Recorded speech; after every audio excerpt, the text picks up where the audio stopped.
Namaskar, welcome at English Study. I am Rekha Gupta. Today we will do a discuss on some important questions of English literature with this practice set first. तो please video को like और share करें and do not forget to subscribe the channel. First question is here. The Norman conquest of England in the Battle of Hastings is an important landmark in the history of English literature. It occurred in the year. Question is that कि Battle of Hastings हुआ था Norman conquest के दौरान England में और ये बहुत ही इंपॉर्टेंट है इंग्लिश लिटरेचर की हिस्ट्री में. तो ये किस वर्ष में हुआ था? 1066 में. Now the second question is Beowulf the only important piece of literature surviving since the old English period is and. Surviving की स्पेलिंग थोड़ा सा सही कर लेंगे. तो बीवुल्फ के बारे में कहा जाता है कि ओल्ड इंग्लिश पीरियड का एकमात्र ये बचा हुआ जो लिटरेचर है, क्योंकि इसके अलावा बीवुल्फ के अलावा जितने भी ओल्ड इंग्लिश पीरियड के लिटरेचर थे वो सभी अनअवेलेबल है.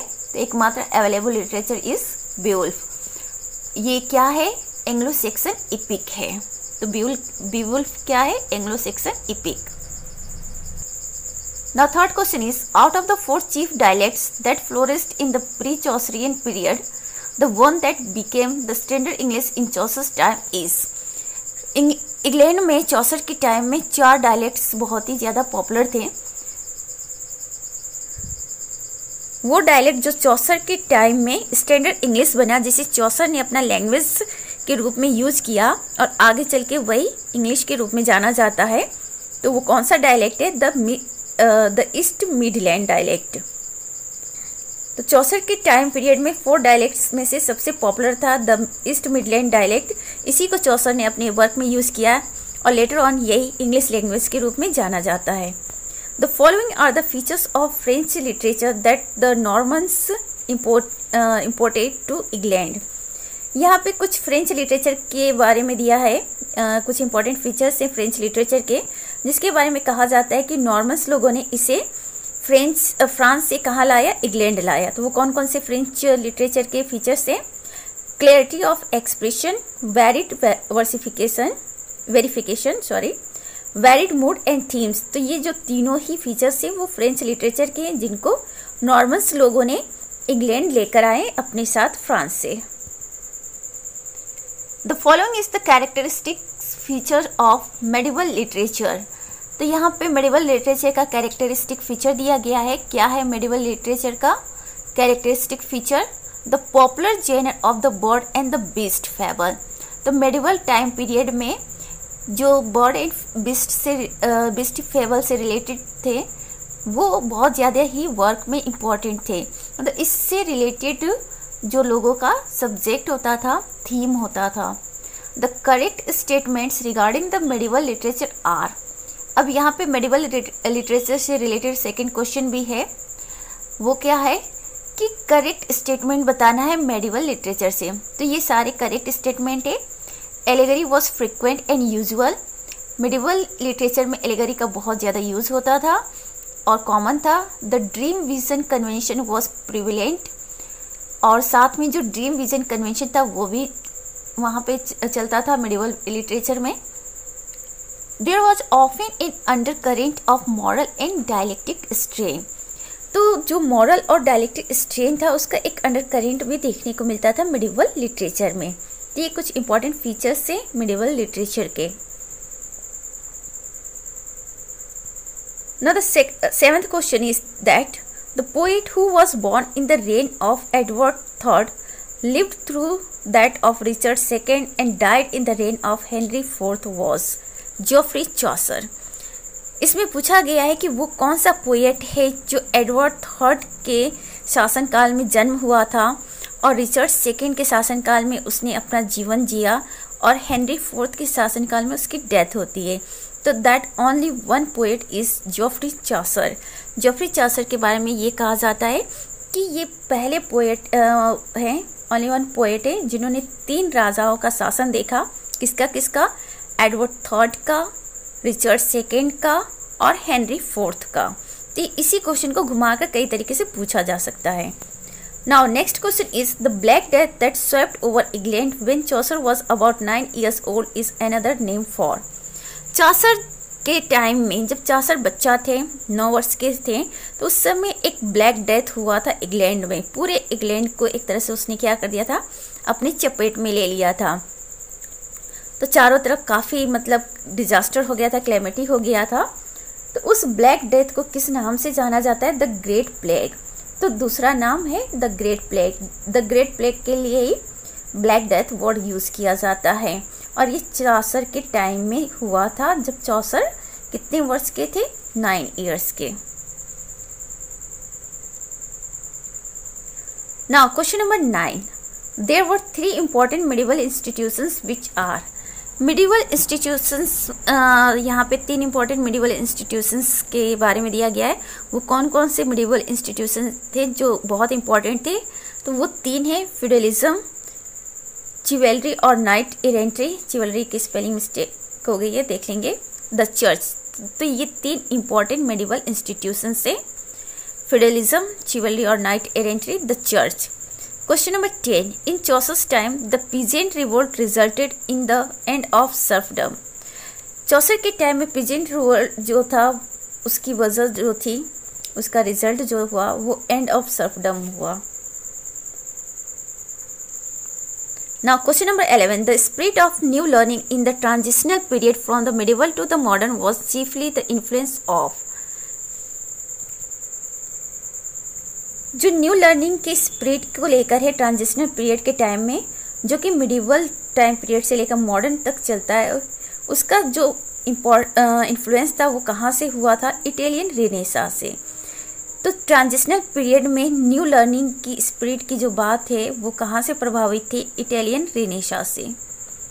Now next question, the 2 French writers who considerably influenced Chaucer in his early literary career were. Chaucer के अर्ली लिटरेरी कैरियर में 2 फ्रेंच राइटर्स का बहुत ज़्यादा इम्पैक्ट था। वो कौन कौन से 2 फ्रेंच राइटर हैं, De Lorris and De Meung. Now next question, the book of the Duchess by Geoffrey Chaucer is a. The book of the Duchess Geoffrey Chaucer का वर्क है, और ये क्या है, lengthy allegory on the death of his patron's wife.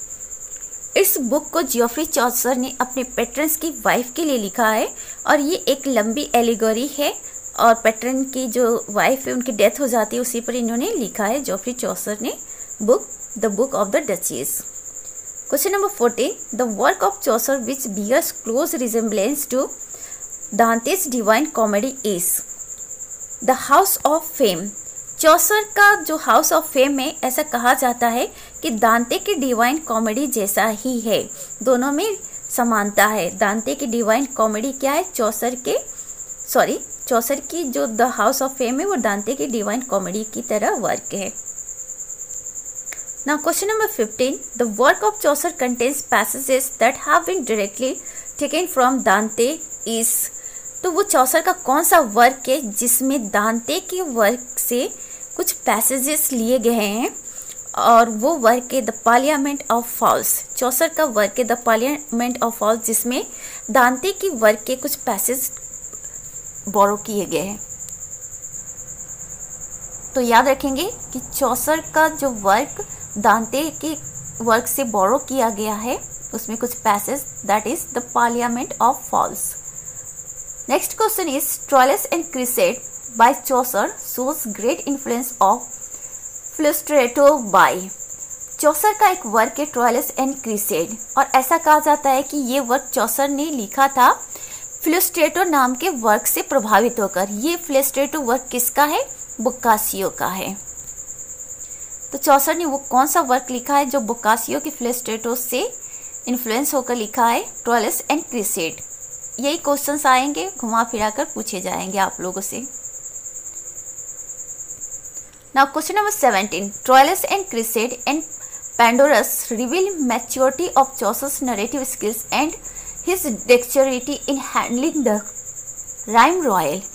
चौसर का जो Troilus and क्रिसेड है और एक और वर्क है पैंडोरस, ऐसा कहा जाता है कि ये चौसर के नरेटिव स्किल और उनके डेक्स्चरिटी की मैच्योरिटी को क्या करता है, रिवील करता है।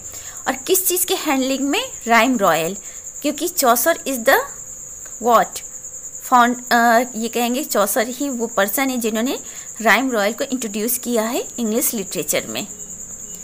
और इस जो राइम रॉयल है इसको चौसर ने अपने वर्क ट्रोइलस एंड क्रिसेड और पैंडोरस में बहुत अच्छे से यूज किया है।